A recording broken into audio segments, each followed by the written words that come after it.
Hello people, today I am going to take an interview of the Executive Director Finance Sri Ravi Kumar Gupta ji of Hindustan Copper Limited, a central public sector enterprise of Government of India. Today we are going to discuss about the latest vacancies in the Hindustan Copper Limited. We will also discuss the copper industry. What is the role of chartered accountants and cost accountant in the company? What will they learn? It will be a very informative video, and we will also be going to discuss about the place of posting, what are the growth rate of the company, what are the international exposure in copper industry. So it's going to be a very informative video.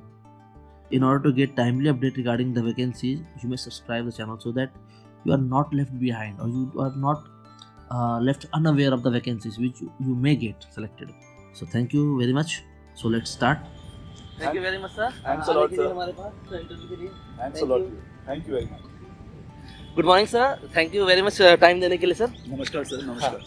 Sir मैं basically आपको introduce कराना चाहूँगा sir के पास. Sir Hindustan Copper की ED है and executive director finance है and I would like to sir to ask some questions basically and कि अभी जैसे हिंदुस्तान कॉपर में क्या चल रहा है, वैकेंसी भी आई है रिसेंटली अभी फिनांस के बारे में, तो उसमें बच्चों को क्या ग्रोथ मिलेगा, क्या सीखने मिलेगा, तो आइए डिस्कस करते सर के साथ में.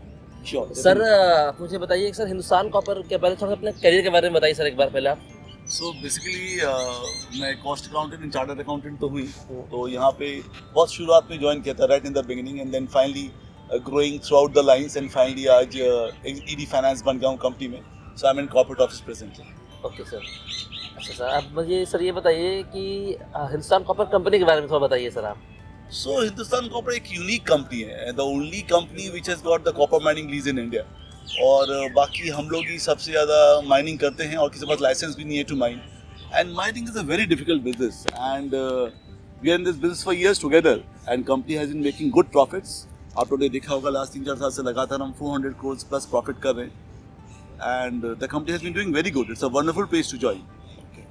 अच्छा सर, अभी जो वैकेंसी आई है रिसेंटली फिनांस में, तो आप इसके बारे में क्या कहना चाहेंगे? मतलब जो बच्चे आएंगे सिलेक्शन होकर के इसमें, तो उसको क्या सीखने मिलेगा इसमें? We are a company where people can really learn. There are various departments. जैसे फॉर एग्जांपल यहाँ पे आपका फाइनेंस डिपार्टमेंट है, बैंकिंग है, टैक्सेशन है, एवरीथिंग. मतलब बिल पासिंग है, माइनिंग के लॉज आप समझ पाएंगे, सब कुछ देख पाएंगे. It's a place to learn. आप सब चीज़ समझ पाएंगे. तो हम बेसिक्स यहाँ पे जो बंदे हैं, जो साथ आपके कलीग्स वगैरह रहते हैं, वेरी वेरी गुड. मतलब जैसे मैंने भी आज बोलूँगा, आज हमारे कलीग्स की वजह से, हमारे सीनियर्स की वजह से हम जहाँ आज पहुँच पाए. The management is wonderful, the colleagues are good.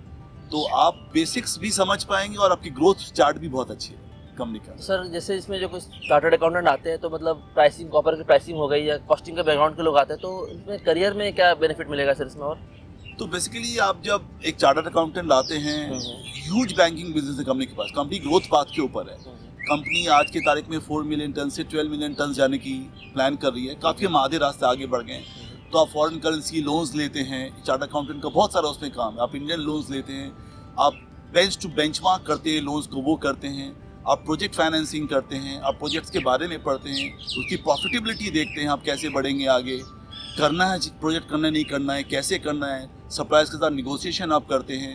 It's a huge area. मतलब आपके सीखने की कोई लिमिट नहीं है in a company where you are growing and we are the only copper mining company.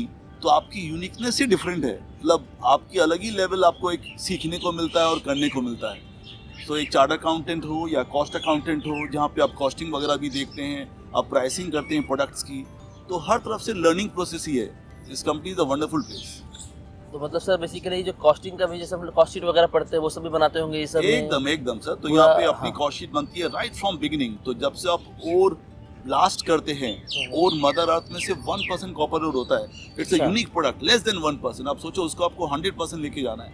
आज की तारीख में हम लोग 100% नहीं लेके जाते हैं. जो कि 25% में ही हमें मैक्सिमम प्राइस मिल जाती है, तो हम 25% में ही बेच जाते हैं कॉपर कंसंट्रेट दैट। सर इसके बारे में थोड़ा इलेबोरेट कीजिए सर, ये क्या होता है सर? जरूर। तो सर बेसिकली हम जब पत्थर तोड़ते हैं, एक प्राइमरी क्रशर होता है। पहले तो हमने ब्लास्ट किया, पहले हम स्टोव तैयार करते हैं, जहाँ पे हमको लगता है कॉपर की वेन मिल रही है, वहाँ पे ब्लास्ट किया जाता है। तो कब तक पत्थर निकलते हैं, पत्थर में ओनली 1% कॉपर होता है, हार्डली 1%। तो क्वेश्चन आपको ऊपर ले आना कैसे, तो पहले आपको बड़े बड़े बोल्डर्स को तोड़ना पड़ता है। So they are primary crusher, then moves to a secondary crusher, then moves to a tertiary crusher. तो अब एक सर्टेन mm साइज हो जाता है। इस क्रश ओर को बाहर सरफेस पे लाके फिर इसको हम लोग नेक्स्ट प्रोसेस में कंसंट्रेटर प्लांट में लेके जाते हैं। So it's a concentrator plant में उसको फर्दर बॉल मिल वगैरह में उसको रोल किया जाता है। वहाँ से करके फिर फ्रॉथ फ्लोटेशन प्रोसेस होता है, उसके अंदर यू ऐड ज़ैंथेट पॉइंट ऑयल करके आप बेसिकली कॉपर का जो है ग्रेड बढ़ाते जा रहे हैं और जो गंदगी है उसको बाहर निकालते जा रहे हैं। तो जो गंदगी है, मतलब जो बेसिकली कॉपर नहीं है, तो बाहर निकलते जाती है, वो एक टेलिंग पॉइंट के अंदर चली जाती है ना, it's flushed out. And then जो कॉपर है उसको फिर जो फाइनली कॉपर कंसंट्रेट जो हुआ, इसको फिर आप सुखाते हैं, फिर वो पाउडरी मटेरियल हो जाता है। This powdery material is sold in the market, और जब आप सेल करते हैं उसको प्राइसिंग करनी पड़ती है। तो बेसिकली कैसे प्राइस होती है, सपोज कॉपर जो है it's a world traded metal है ना, तो बेसिकली लंदन मेटल एक्सचेंज में इसकी ट्रेडिंग होती है। इंडिया में नहीं होती कुछ भी इसकी ट्रेडिंग, जो प्राइस निकलती है वो लंदन से निकलती है, and which is there for world over, सबको वो फॉलो करनी है। India can not have its own pricing, है ना। तो लंदन से प्राइस निकलती है, जिसको हम लंदन मेटल एक्सचेंज की कॉपर कैथोड की प्राइस बोलते हैं। उसमें हम TCRC माइनस करते हैं, treatment charges and refining charges. उसको जब हम माइनस करते हैं, then we reach the actual concentrate price. तो इस कंसंट्रेट प्राइस में हम सबको बेचते हैं, इंडिया में भी बेचते हैं और बाहर भी बेचते हैं। अच्छा, तो सर हिंदुस्तान कॉपर का एक्सपोर्ट भी करती है? Oh yes, we were exporting a lot, मतलब हम करीब 500-600 करोड़ का एक्सपोर्ट करते हैं। अच्छा, बट इट्स अ प्रिंसिपल, मतलब आपको जहाँ ज्यादा पैसा मिलेगा वहाँ बेचोगे।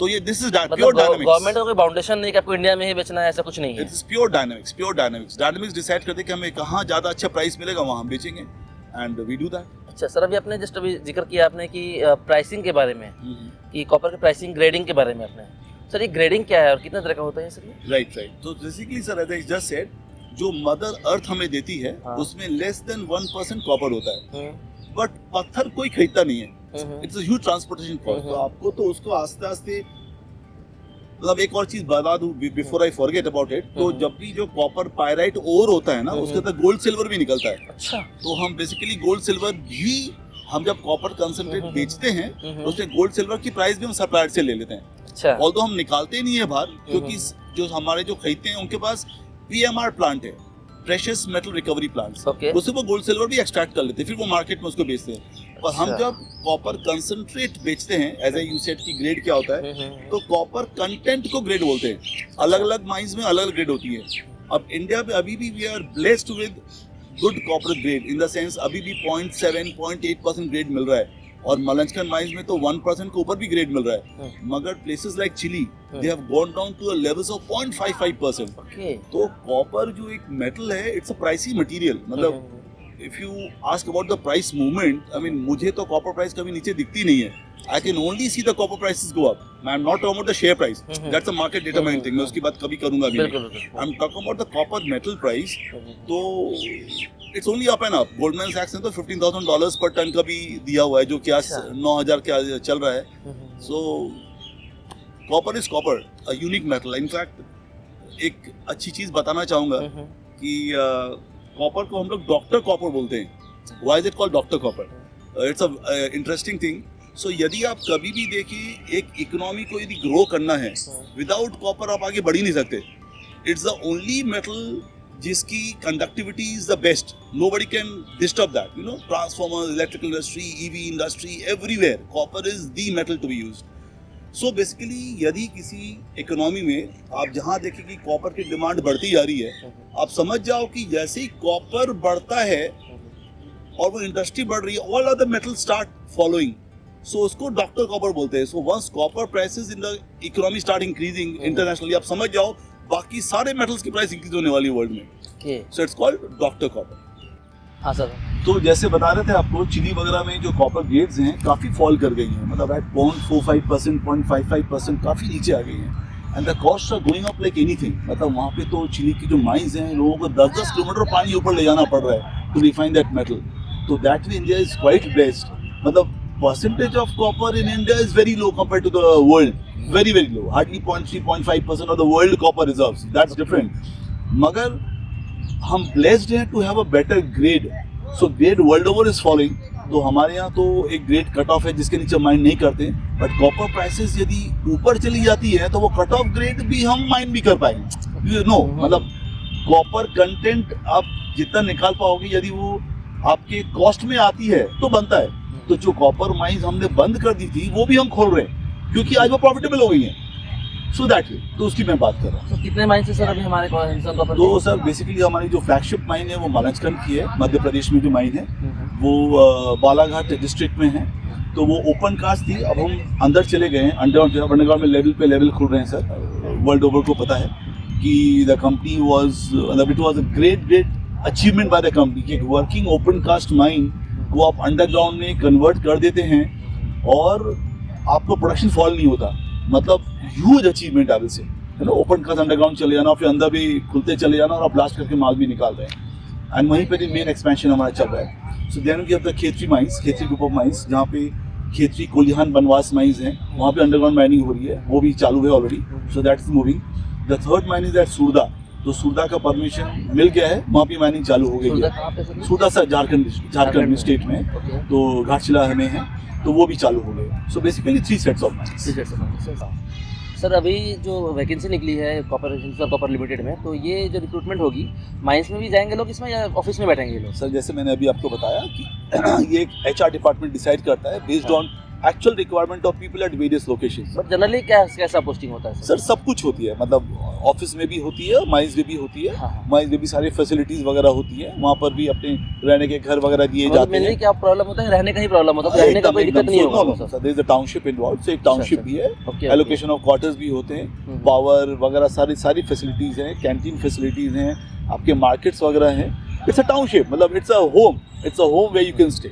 और 7th पे कमीशन लग चुके हैं आप लोग? एकदम सर, एकदम. तो मतलब पर्स वगैरह जो 35% वगैरह सब कुछ मिलता है? जी सर, एकदम सर. तो सर बहुत अच्छी कंपनी है हिंदुस्तान कॉपर काम करने के लिए. एंड लोगों को ज्वाइन करना चाहिए. एकदम sir. It was a wonderful speaking to you. Thank you very much sir आपको आने के लिए sir. Thanks a lot. Thank you sir.